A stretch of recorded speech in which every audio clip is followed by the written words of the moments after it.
जय हिंद। आज की इस वीडियो में बात करेंगे सुप्रीम कोर्ट के बारे में। सुप्रीम कोर्ट क्या है, इसमें कितने कहाँ से कहाँ तक आर्टिकल होते हैं और इसका ये जो है सुप्रीम कोर्ट भारत का सबसे बड़ा कोर्ट है। इसके आगे कोई भी कोर्ट नहीं है। हालांकि विश्व एक इंटरनेशनल कोर्ट होता है, वो अपने संविधान में नहीं आता है।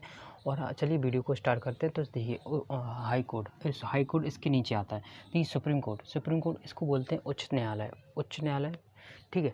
अब बात करते हैं उद्घाटन की। तो इसका 28 जनवरी 1950 में इसका उद्घाटन किया गया था। भारत की सबसे बड़ी न्यायपालिका है। इससे बड़ी कोई भी न्यायपालिका नहीं है, क्योंकि अंतिम फैसला केवल यही सुना पाता है किसी भी मुद्दे पर। सुप्रीम कोर्ट की अगर अभी प्लेसमेंट की अगर बात करें तो अभी न्यू दिल्ली में है, जैसे कि आप जानते हैं। अंतिम अपीलीय न्याय है कि इसके बाद कोई न्याय नहीं है। ठीक है। ये संविधान का रक्षक माना जाता है। सुप्रीम कोर्ट को अगर संविधान में कोई भी आपके साथ गलत या कुछ भी गलत व्यवहार हुआ है, तो संविधान के प्रति, तो आप सुप्रीम कोर्ट में याचिका दायर कर सकते हैं। अब देखिए मूल संविधान के रक्षक भी होता है, मूल अधिकारों का रक्षक भी होता है। मूल अधिकार क्या होते हैं, जैसे कि मैंने बताया था पहले 7 थे लेकिन अब 6 हैं। ठीक है। जो जहाँ पे आप देखिए स्वतंत्रता का अधिकार, समानता का अधिकार, शोषण के विरोध अधिकार, धर्म की स्वतंत्रता, संवैधानिक एवं उपचार का अधिकार, संपत्ति का अधिकार जो पहले था वो हट गया। तो इस तरीके से मूल अधिकारों का भी रक्षक ये सुप्रीम कोर्ट माना जाता है।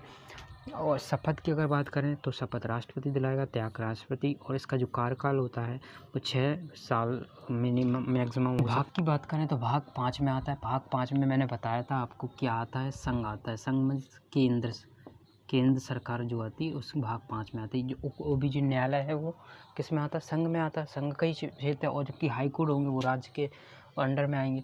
और आर्टिकल की अगर मैं बात करूं तो 100 आर्टिकल की अगर बात करें तो 124 से 147 के बीच जो हैं आर्टिकल यहाँ में यूज़ होते हैं। तो आर्टिकल 124 के तहत सुप्रीम कोर्ट का गठन हुआ, और इसके तहत महाभियोग भी लगाया जा सकता है।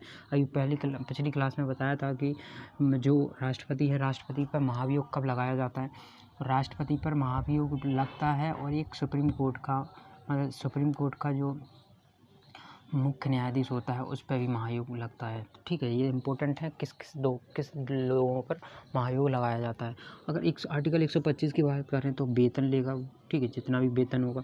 सुप्रीम कोर्ट के न्यायाधीशों की संख्या जो होती है वो संसद निर्धारित करती है।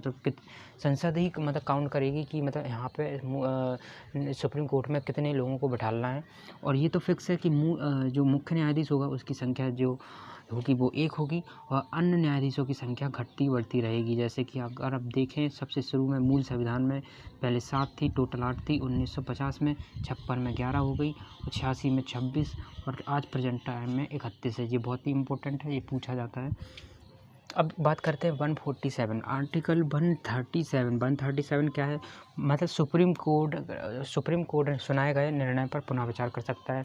जैसे कि अगर सुप्रीम कोर्ट को अपना विचार बदलना है, किसी कानून या जो निर्णय ले चुका है उसको चेंज करना है, तो संविधान ने उसको आर्टिकल 137 दिया गया है कि वो पुनः विचार कर सकता है।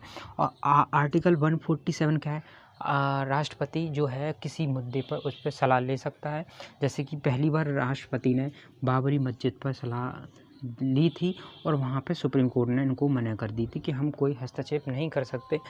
ठीक है। आर्टिकल अब देखें जो बाबरी मस्जिद का जो मामला था वो 6 दिसंबर 1952 का था। बाबरी मस्जिद गिराई गई थी, उसकी जांच में कौन सा आयोग बनाया गया था, ये इंपॉर्टेंट है, इब्राहिम आयोग बनाया गया था। जी ठीक है।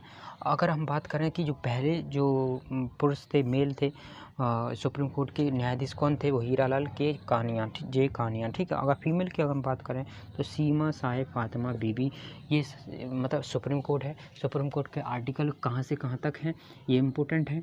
और इस पर महाभियोग और ये सीटों की संख्या मुख्य न्यायाधीश और अन्य न्यायाधीश, और इनका जो संरक्षक होता है, मूल अधिकारों का रक्षक होता है, और शपथ, त्यागपत्र, कार्यकाल, ये बहुत इंपॉर्टेंट है। तो मिलते हैं नेक्स्ट वीडियो में। चलिए जब तक के लिए जय हिंद, टेक केयर।